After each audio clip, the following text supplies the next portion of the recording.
I'm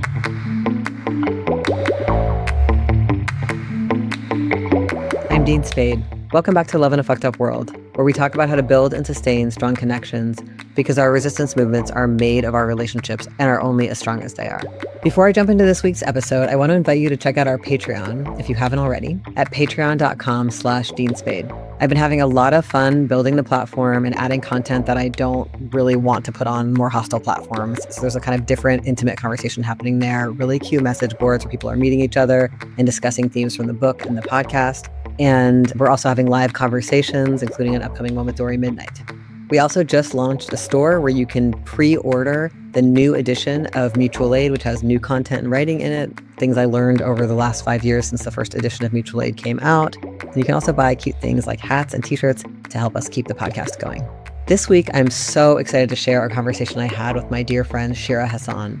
I've been learning from Shira's work for over 20 years. I first encountered Shira when she was working with the Young Women's Empowerment Project, an organizing project by and for young women impacted by the sex trade and street economies. YWEP created a range of publications and organizing resources that have been immensely influential to my own work and I think more broadly to the feminist abolitionist world. Shira has contributed so much to the harm reduction and transformative justice movements in the US, and all of her work is motivated by this deep commitment to abolition feminism that, honestly, is something she has shaped. I really want to encourage everyone to read Shira's book, Saving Our Own Lives, and the toolkit she made with Miriam Kaba, Fumbling Towards Repair.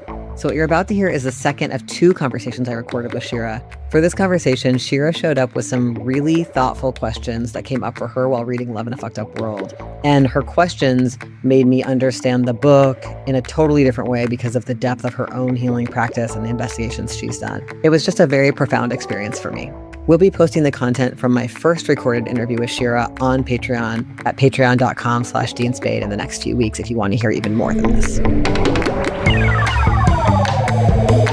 Shira, welcome back for part 2 of our interview. Thank you for agreeing to talk more and go even deeper together. I loved our last conversation. And I'm going to let you lead because it seems like you've brought some prompts, some questions for us. Well, thank you for having me back and also being willing for me to ask you some questions that came up for me while I was reading. I just so enjoyed so much of this book for so many reasons and thought so much about what it would have been like to have it when I was younger and to have it when I was just starting a lot of the work that I was doing, having nothing to do with age, because I think I started different journeys at different points. And so there were so many parts of the book that reminded me of different starting places in my journey or midpoints in my journey where I got really stuck. And I think one of the sections that I spent a lot of time going over was the section on numbness. And I started thinking a lot about how you were seeing the differences and nuances between numbness and dissociation. And the reason I ask is because I think of dissociation as life-saving. And I've talked about this publicly, but, I'll just say it again. I have had dissociative identity disorder diagnoses, and surviving abuse and surviving trauma, many people develop dissociative strategies that are nothing short of life-saving. If you think about growing up in a violent home, that ability to dissociate is something that is truly a miracle of our bodies and brains. And so even now, when I've done a lot of work on dissociation and can have sort of a different relationship to dissociation than I did, I still have to spend a lot of time allowing dissociation in order to connect with other parts of myself that know my own feelings. I think we talked about 12-step programs and how much that has impacted me personally. And as I got further into it and started to think about how I dissociate into other people, and then started tracking how much, and you write about emotional labor, and I love what you write about emotional labor. And for me, I haven't thought about it personally. I have done a lot of emotional labor, but it hasn't felt laborious. It's been part of the joy of being in connection and community. But one thing that does happen is I start dissociating into other people or I start going into sort of parts of myself that know how to like manage crisis. And the crisis manager in me is like the only part of me that's running, right? Like that. And so if I don't step back and allow a period of disconnection, allow a period of like numbness to take over, I'll never know how I'm doing. Like I'll just stay in connection all the time and stay like in this period or this place of sort of hyper awareness, or I think a lot about the difference between presence and hypervigilance. And so if I don't allow that sort of numbness to creep in, if I don't make intentional space for numbness every day, I'll sort of never know how I'm doing. So I was just really struck by that chapter because it's so important to really be in right relationship to how we numb and how we manage and what all of our coping tools are. But that balance between the nuance, I guess, less the balance between those two, I would just love to hear how you're thinking about that. Yeah, I love what you just described is such a careful account of knowing your own states. And I think that it's so beautiful. I know how much practice it takes to become aware of like what happens for us under pressure, like you're describing under pressure of a crisis where we're caring for others or becoming, the manager. It just, the account you just made was for me like an example of when people have done a lot of work noticing how things unfold in them. And that's really rare. And I feel like that's actually the point of this book is like, can we move from just automatically being in states to noticing them, but not judging them? So that like numbness itself is not bad, nor is like hyper vigilance or arousal or other, all of the states, but that like there is a cultural package of numbness that's kind of foisted upon us. That's like, be numb to your own pain, be numb to others' pain, be checked out, maybe like distracted and entertained sometimes is the way that looks. And then be in search of like extreme experiences of pleasure. And those are kind of consumption experiences. So it's like, go to work all day and like put your head down and numb out so that you don't notice how unpleasant this is and how you're being extracted from. And then like after work, like go to Disneyland or have the most amazing substance or the most amazing TV show or the most amazing video game. That swing set, like that emotional package is the one delivered by capitalism. And I was shaped by that package, as was everybody I know. And I want to notice how it's living in me and see if there are places where I want choice. Like, what do I use to go between these two states? What do I think of that? What happens if I use something else? Like when I crave one of those two states, is there a feeling I'm avoiding? What's the underlying feeling? Like it just getting to like have more nuance, not necessarily getting rid of. And for me, I really want to be living not only at the two poles. Like for me, a lot of healing work is being able to experience more subtle sensations, noticing the in-betweens, and feeling even the possibility of choice. I can't always invoke another state than the one I'm in, but even being like, oh, I have an intention to feel more compassion right now, but I'm not feeling it. I'm feeling vengeance, or I have intention to care for this thing in myself, even though right now I'm feeling judgmental towards myself or whatever. Like just that move of like, and for me, your account was really illustrative of what it's like when we do the work to notice ourselves. So yeah, dissociation is actually a word I think I don't use in the book. And it's not a word I use a lot in my own consciousness about myself.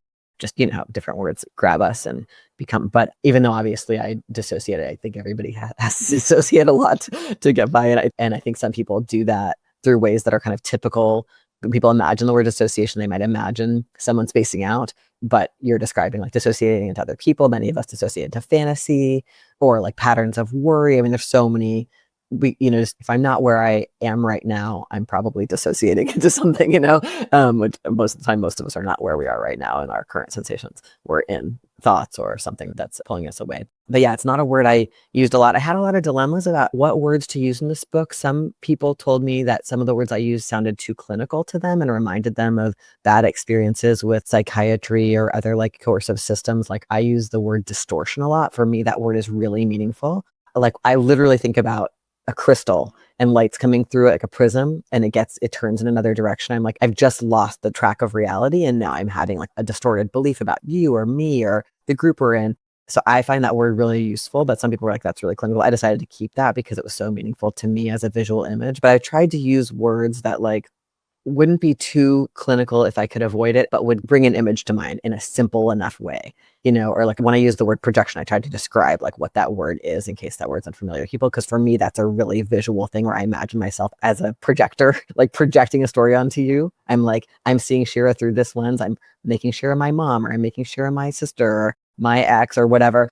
Yeah. So I didn't use dissociation, but I like that you're making the connection between numbness and dissociation.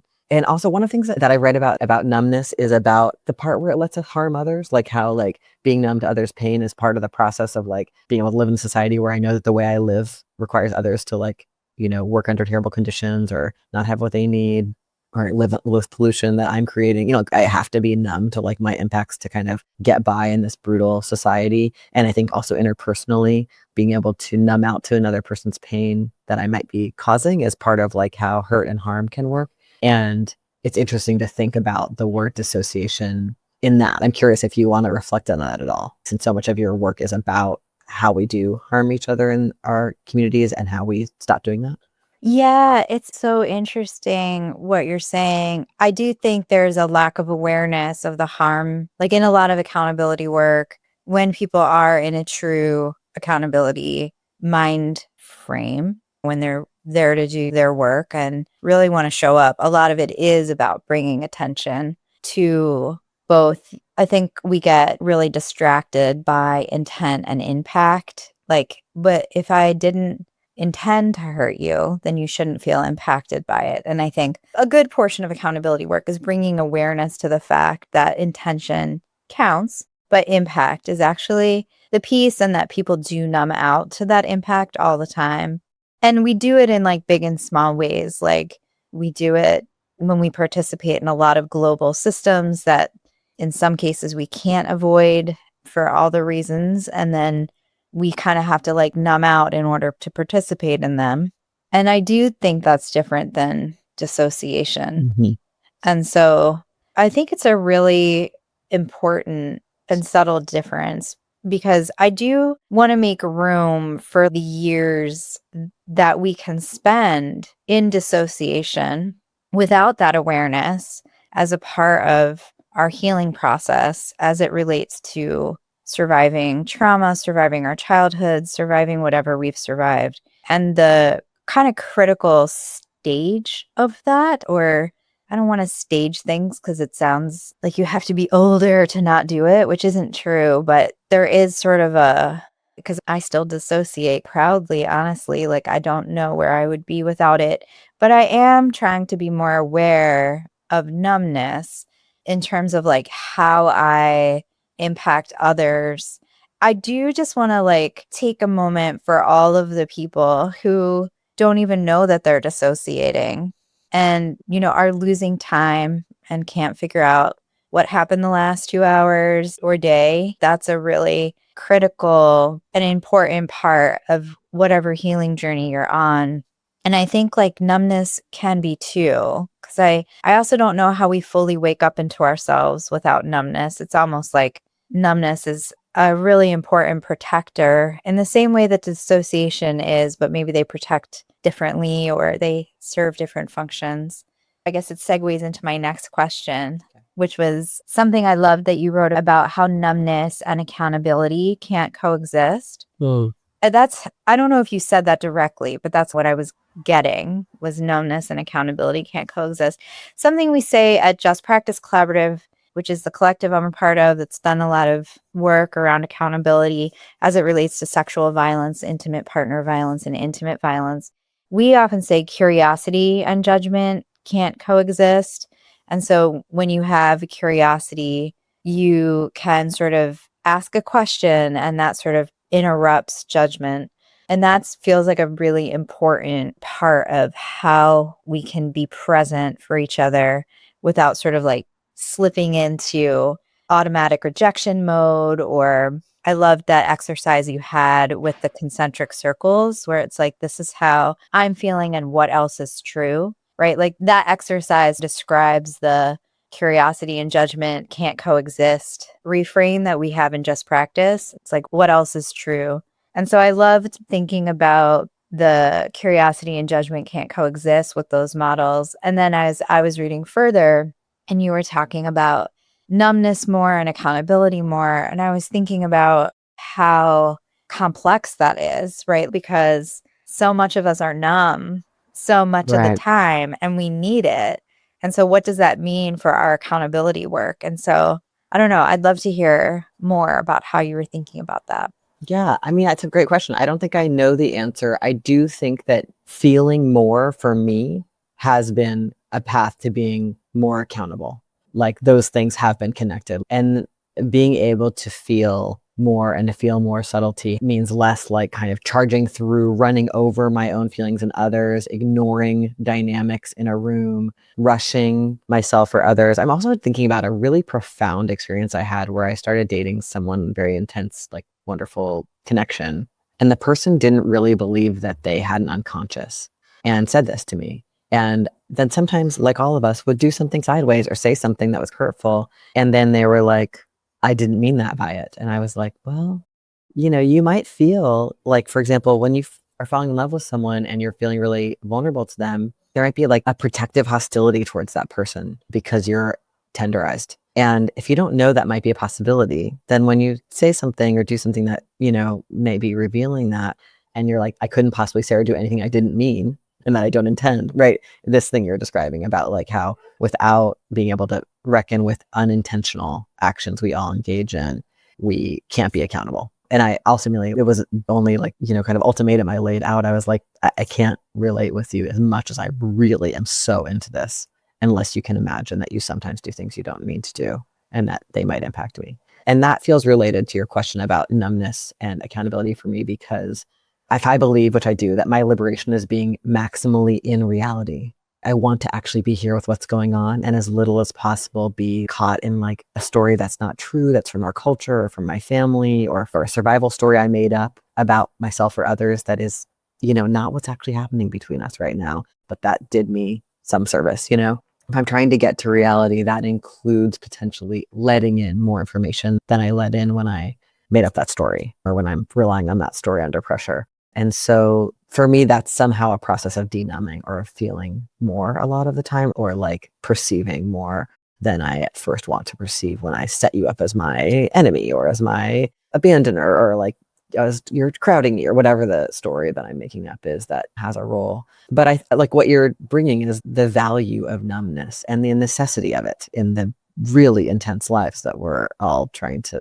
live through, and also that we've already lived, that we're still experiencing the effects of. And so what I hope this book is primarily about is that all feelings are okay, and that when we get awareness of them, we're less likely to act them out on ourselves or others in ways that are hurtful. But it's not about any feeling being bad. And in our culture where it's like, be happy, don't be sad, don't be angry. It's very much like good and bad feelings. And I see most people I know suffering from trying to shut out bad feelings or feeling shame about bad feelings.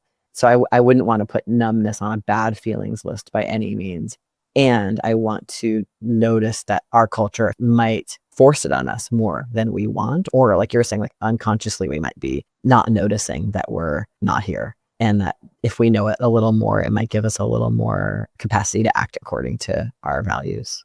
Absolutely. Yeah. I love thinking about how bringing simple awareness to our daily actions with the people we love, with the people we organize, with the people we have any kind of relationship with, can give us the opportunity to not only be accountable, because there's not always going to be something. I think like sometimes people think of accountability as because you did something wrong, you have to be accountable. But a lot of times accountability is just being in the right relationship with that person. Like being in integrity is another way maybe to say being in accountability. Because if you're in integrity in whatever with yourself and with that other person, whether it's a neighbor or a comrade or an organizing collective or someone you love, if you're in sort of right relationship with them, if you're in right size integrity with them, and you're sort of moving at the pace of trust and with that kind of level of consciousness and integrity, you can then also have the right sort of probiotic foundation for something going wrong. And then bringing awareness to something going wrong is a natural part of that relationship because things are always going to go wrong. Like, I think there's a lot of fear around the word accountability, and I've tried to talk about this sometimes. I still use it all the time because I haven't found anything better.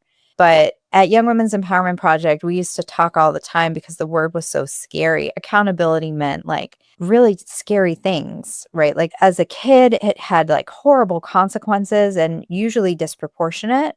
And, I think trying to be in integrity means that when something goes wrong, that we can show up with the same consistent integrity we've shown up the entire time.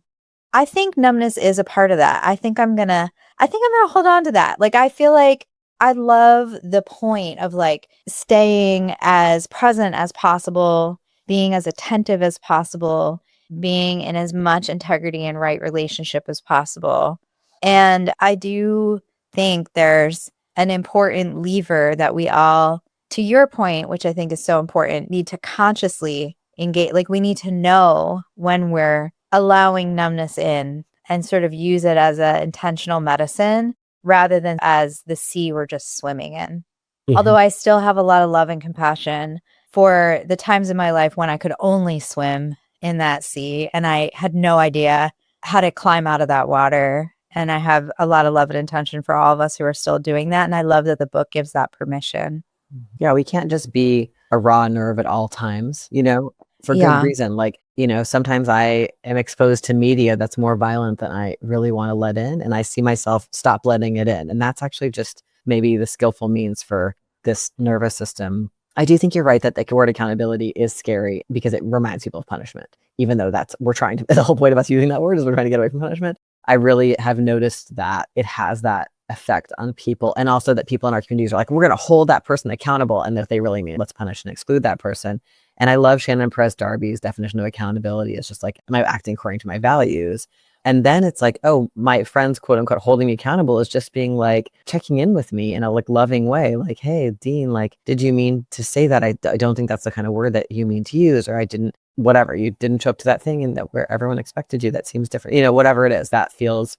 Of course I need and want help doing what I believe in, and I want my life to be aligned with what I believe in, and no one's is perfectly. Or just even seeing the way someone else lives can help me realize, oh, I want to live more like that. Like, I've had this whole process and experience of realizing that living in our culture, I've been made pretty numb to the pain of animals, and really deepening my desire to denumb to that pain. And that's from hanging out with people who are less numb to it and have really dedicated their lives to animal liberation, and being willing to really notice why I had to numb to that, living in a culture that is so brutal towards animals, and what I want to do with an increasing sensitivity and how it might change decisions in my life related to animals. And like, for me, that feels like a healing journey. But also I live in this culture where animals are constantly brutally harmed and murdered. And so I might not be able to feel that level of sensitivity every minute and get through the day. And so that's, there might be some skillful or unskillful, habitual wading into numbness to get by. I love that. Yeah. That reminds me of like, I have always tried to be an increasing awareness to the numbness I feel about like the pain the earth is in. Yeah. And there's a lot of like difficulty with it because there's a lot of access needs that I have that don't align with a lot of environmental justice principles.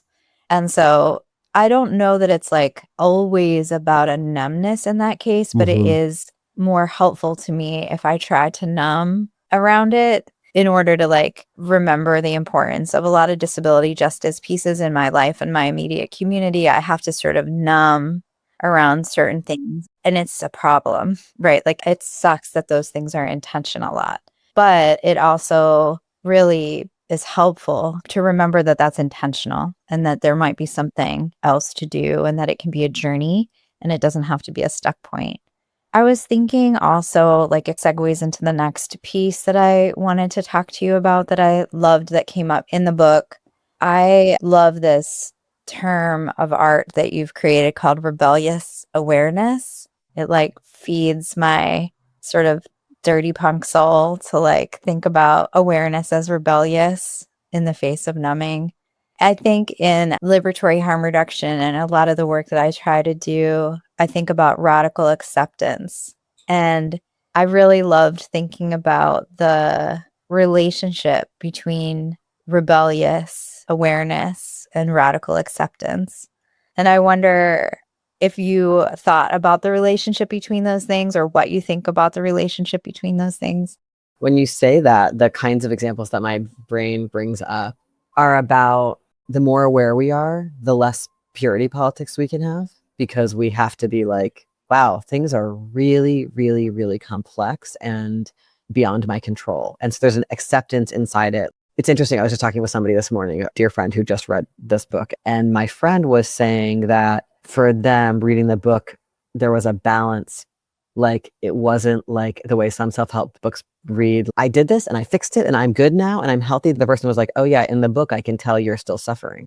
And that is easing because it's like, yep, there's no silver bullet. And also, yep, there are some things we can do. Like this kind of measured, I'm still going to be the person who these things happened to and who made these adaptations to survive.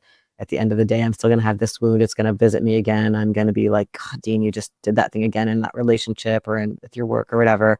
And there are actually things I can do to reduce some of what's hard about that or to learn more about myself and potentially have different experiences. And so there's like awareness of reality is the thing that helps. And it doesn't help in the sense of like leading to a neat packaged happy ending in which, the idea that some people are like well and others are unwell, like, these kinds of binaries. And so I think that this is maybe the overlap between rebellious awareness and radical acceptance. Like, I think about this a lot too, just like with my body. It's like, oh yeah, there's like certain injuries and like kinds of pain I have where it's been really amazing to be like, I'm just going to have that from now on, maybe. And like, I do physical therapy things and I do these things to take care of myself. And like, also some things hurt to do. And it's so much nicer when I stop being anxious about whether I can make it stop and whether it's bad and whether I always have it. Just like, what's the relationship to this thing that's like, yeah, it's unpleasant. Like some Yeah. unpleasant things are here in my psyche, in my body, in the world, for God's sake, extremely so. What are the things that I can actually do about this? I mean, it's very serenity prayer. Like, what are the things I can change and how can I accept the things that I cannot change? And like, for me, it's relaxing to think about it that way. Yeah, it's so relaxing. And I think that the radical acceptance, I'm probably wrong about this. Someone should fact check it, but I believe it grew out of Buddhism and then was sort of embraced by 12-step or possibly vice versa. But it is about like accepting things that are out of our control and not judging them. And what I loved about reading about you writing about rebellious awareness was it's like that plus coming into consciousness about what is wrong in the first place and sort of giving ourselves like room and space to tend to what we can control. Mm-hmm. And I feel like a lot of how I think radical acceptance gets misused, but fair enough, is that we're letting go. We're in this process of letting go, a process of naming what's out of our control.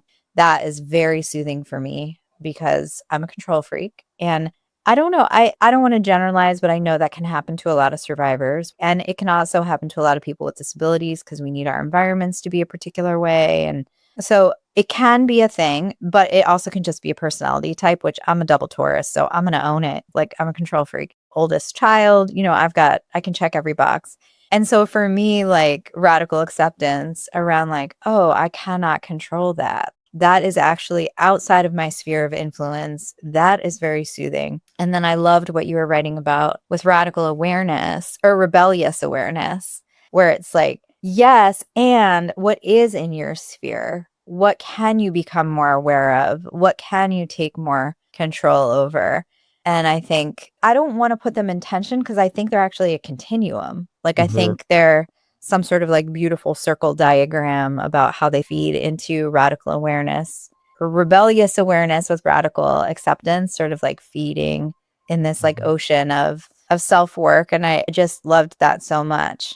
And political work, I think too. Like, I think as radicals, we're always trying to become more and more aware of how everything is connected, how all systems of harm are connected, how the connections between different kinds of transformative action we can take, the connections between people across the different parts of the earth, the connections between systems and the ecology, et cetera.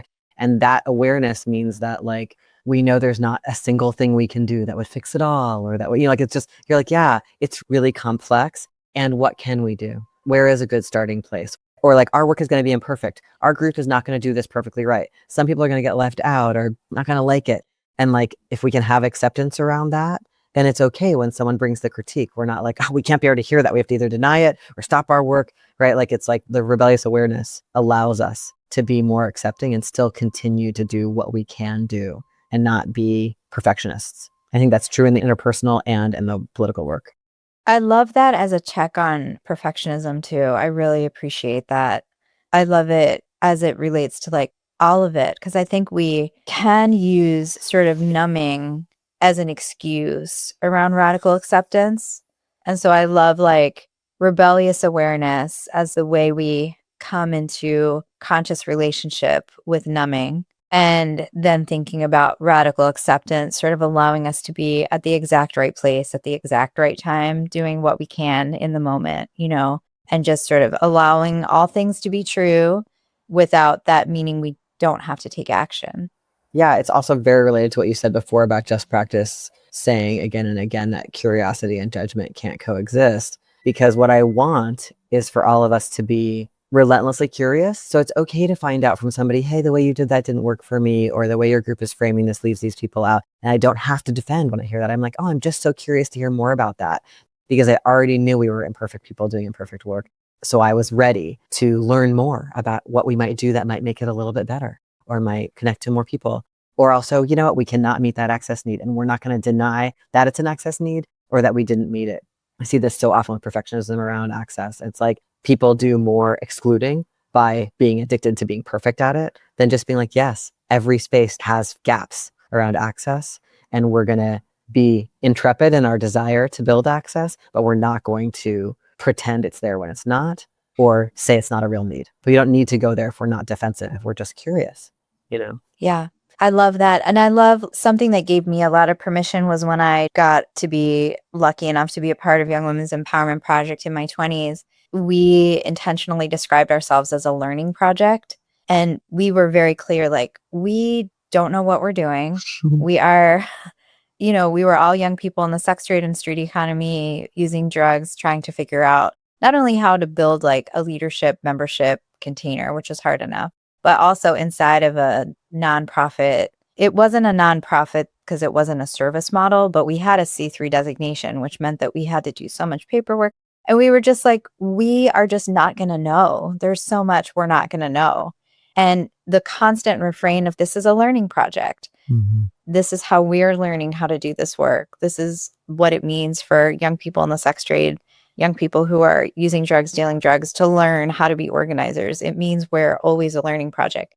And that refrain really helped around the purity politic. Like we just didn't have a lot of that because there was nothing pure about us.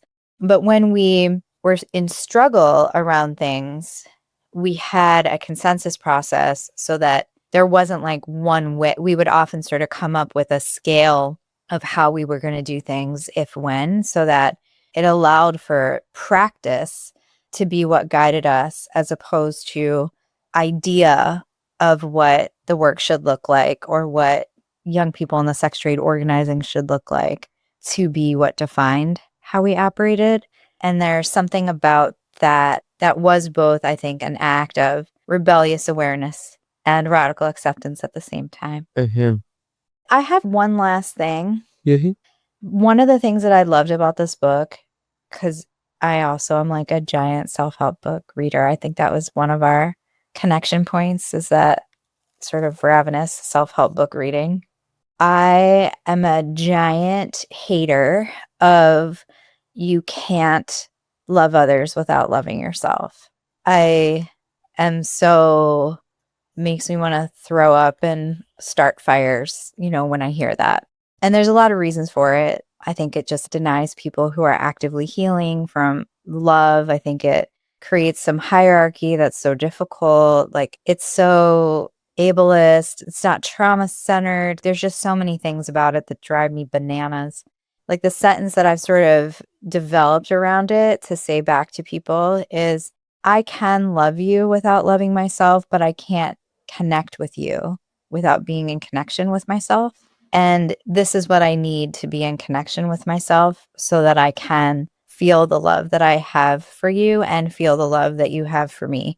And I feel like that's true in organizing, where I need to kind of go into a meeting and go when I'm sitting with my collective, aware that I may be disconnected from myself in certain ways, and that being allowed to be okay. Like, I can't be embodied all the time because I'm in pain and because dissociation is important to me. And I might need to be dissociated, which might mean that I'm not fully connected to myself all the time. But what can I do in that meeting? How can I go into it with rebellious awareness and be present in that? And what I loved about the book was I felt it was really affirming around that. Like, it felt like the book was sort of a recipe for being in as much connection as it's possible for you to be in any given moment, which is never going to be 100%.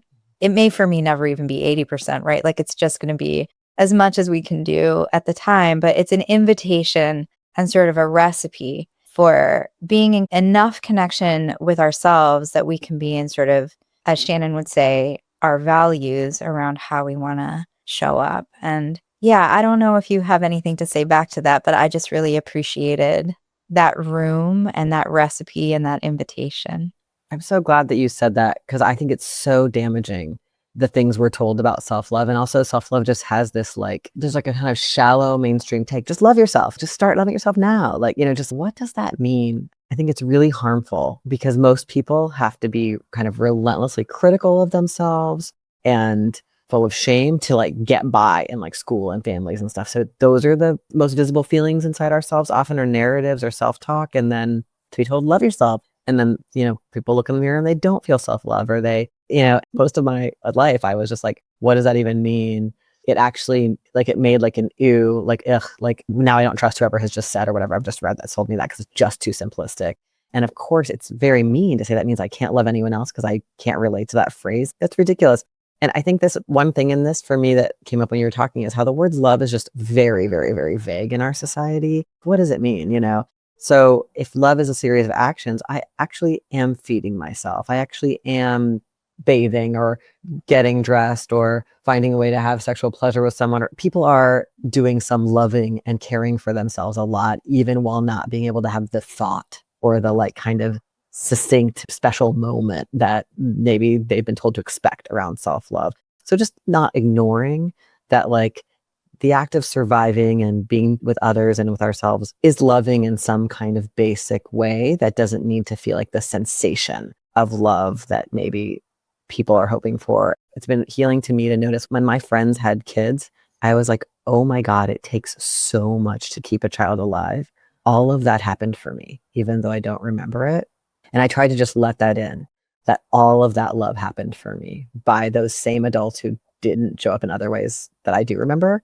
Just, to do that about ourselves. Like, whatever age you are, you lived to that age because you relentlessly defended yourself from hostile people and culture when you could. Like, whatever you have that is pleasurable or expressive, you had to nurture and protect against this world. And like, just that there has been a lot of love given, even if it doesn't feel like I love myself, and that's easy to say and feel. I just feel like there's a getting away from that very mythicized, abstract, overly pat and simple story about love for ourselves. And I think I write in the book about how I was 38 when I first felt self-love, and it was a fleeting feeling, and it was really cool. It was like, oh my God, I am so glad I am alive. I was on silent meditation retreat and all the ways in which that allows different sensations to surface for me. And I was like in a beautiful place, and I just had a fleeting moment where I was like, oh my God, that was self-love. And I'm so glad I made it to this age and had a moment of that. Not because that's the be all end all, or all the other ways I've cared for myself didn't matter, but cool. It can show up what I would have judgmentally thought was late, because in my mind, everyone else is probably already having this, but actually it might never show up. And that wouldn't mean that there wasn't love in our lives for ourselves and others in lots of different ways. But yeah, I really appreciate you like taking away that myth from anyone who's listening, who's still maybe judging themselves about that. Yeah. And, I'll be honest, I don't know if I've ever truly felt it because I don't truly understand. It's like self-esteem where it's so amorphous and vague and connected back to things that don't make sense to me. That I think one of the things I say to my friends on their birthday and the people of my chosen family is thank you for everything you did to survive. And I think to me, that's a lot of what your book is saying is we've done so much to survive. A friend of mine talks about coming into like community that's healing or healing community or 12-step spaces as like, I can put my armor down in this room and just be as present as I possibly can for this moment.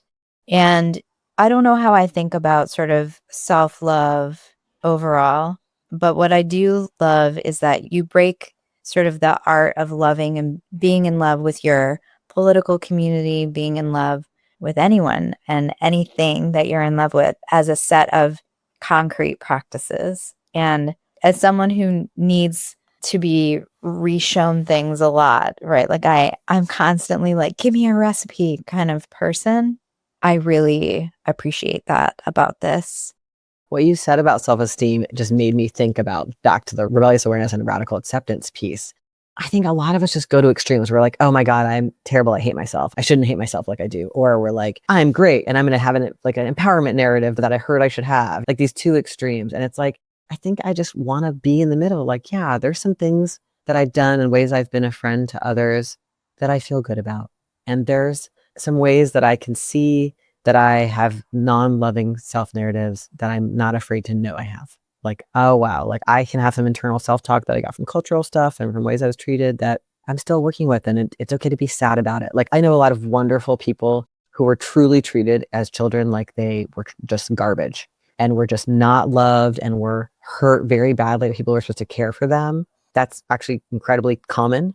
And I feel like they're not allowed to admit that some part of them thinks they're garbage. And that when we actually let ourselves have that awareness, wow, I've been whatever, I'm disgusting, whatever the word is that comes, from your siblings or your teachers or your parents or whoever was around you. I'm too loud, I'm too much, whatever the stories are, they're so common. And like, it's okay to let me notice that circulates in my consciousness sometimes and maybe affects my behavior towards myself or others and feel grief about that. It sucks that's in there. In the way that I feel grief from my friends and lovers when I see, I'm like, oh my God, you were treated that way, you precious, gorgeous, beautiful being. I wish I could go back and hold you as a child and like have you know how fun and cool and interesting your ideas were and how beautiful and right your body is and how okay you are, and that I think it'd be great if we could feel that about our past selves too. And sometimes it's easier to feel it for a friend. And I think that's actually an okay place to practice that because even bringing that feeling into our bodies at all is also bringing it to us. But yeah, so what I'm saying is like being able to be aware that there is self-hatred in there and not deny it and not be ashamed of that. And being aware that probably most of us have a few things we feel good about who we are. And then there's like a cultural narrative, like don't brag and don't be conceited. So that people I know who are doing something great are like afraid to talk about it or afraid to say that was a satisfying experience I had at work or in my activist group or in my family situation or whatever. Like, so just finding that kind of like, I'm not, like 12-step slogan, I'm not the best person, I'm not the worst person. When we let go of those extremes, we can be like, oh, I'm like an ordinary person like everyone else. I do some good stuff. I show up good. There's some stuff I'm working on and there's some old messages floating around in my head. And all of those things are fine. Like that, so hard to get there. And that relentless, you must have good self-esteem and good self-love. Really, I think it doesn't help that it's too extreme. It's too rigid. It is. And it also it has a strange value set attached to it. I really appreciate that. My mind was going in so many places as you were talking because I have so often felt that way with someone who I care about or even a group of people where I've just wished I could go back in time and tell them all the things that they should have been told and do all things that should have happened. And I love that. I love that thought experiment and that journey because it softens us in the ways that I feel like are so necessary for showing up. We show up so fierce in our work and we show up so fierce in our community and we have to be fierce to survive. So it's so wonderful to have these invitations for softness sometimes. And I do wonder about accountability and softness and what the relationship is there. I'm going to be thinking about that after this. Yeah, sometimes I'm with people I know and I'm just like, you made it here. You're still alive. And everybody I see is like, not just alive, but like expressing beauty, being weird and queer, making art, being brilliant, taking care of people really well, like just wow, like in their own individual way. That's so gorgeous. And I'm just like, how'd they do that? Wow, humanity is so capable of being resilient and intrepid in the face of really ridiculous conditions and like adapting to love whenever it shows up, even if it was really late and even if it was really tiny amount, or like squeezing it out of like one relationship with a teacher and finding something you needed anywhere you could finding it on a cartoon, finding it in a song. Like people just survive and beyond survive, like express. And I feel so much gratitude and awe about everyone. And then I really want to hold that when people are being really fucked up. Like you came by this honestly, no doubt. And when I meet people who have a really tough exterior and are hard to be within groups, I'm just like, it was hard what happened to you. And I am here for it, including having boundaries. But how can I be like, there's a good reason that you are coming at us this way. And can we regard you as the beautiful thing that you are and see if there's a way together to like connect better? Can I have that kind of compassion? Not always possible, but especially when I'm not the direct target, can I be part of creating a container like that for that person? Yeah, and boundaries are also okay. Like I'm thinking about the work that we do so often in Just Practice, where we're working with people who are violent and abusive, and really also giving ourselves permission to have boundaries and know that we can create safety for ourselves, and safety is a part of what we need to survive, and survival is what we're doing so that we can be as queer and incredible as we can possibly be. And the boundary is loving. It's like my deepest self wants feedback if I'm coming at you in a way that's hurting you, and I deserve that feedback. So I think the other thing is when people think that endlessly allowing someone to cause harm is somehow the compassionate way. That is not the message of transformative justice. And I think that is confusing people. They're like, I'm an abolitionist. That must mean that I can never stop having contact with someone who's hurting me. That is not what abolition requires of us. Yeah. It's the same with harm reduction. People get confused about harm reduction. But harm reductionists have some of the most skilled practice at making boundaries as any sort of community. You will always find boundaries in a harm reduction community, like a community that's bound together through harm reduction. And they may not be the boundaries you expect, but they are very loving and clear. And I do think it's been a myth that sort of fed into transformative justice. I think one of the secrets in transformative justice that I'm always trying to reveal is that so many of us who were a part of transformative justice work came from anti-violence and harm reduction. And those two movements have some of the best boundaries and best practices around boundaries. And I think it's such an important part of investment in creating communities that we can turn back to. Yeah, because abolition, transformative justice, and harm reduction are about pragmatic solutions to immediate difficult situations. It's what's actually the danger, and let's just create boundaries around the parts that really will matter instead of excluding huge groups of people, using big abstractions to further systems of exclusion and harm. It's like, oh, what would actually help right now with this specific thing that we're facing in the space or in the relationship, instead of some like massive overreach, which is how the society responds to violence and creates more violence. And it's like, I think people miss that pragmatism is the center, to me, of transformative justice and harm reduction. There is one thing I'm going to keep sitting with your book, and I've been sitting with it for a really long time as I was trying to write down more things around harm reduction, and as I've been in TJ for so long, and healing justice too, I just keep thinking about also this, like, what is embedded in the value of presence.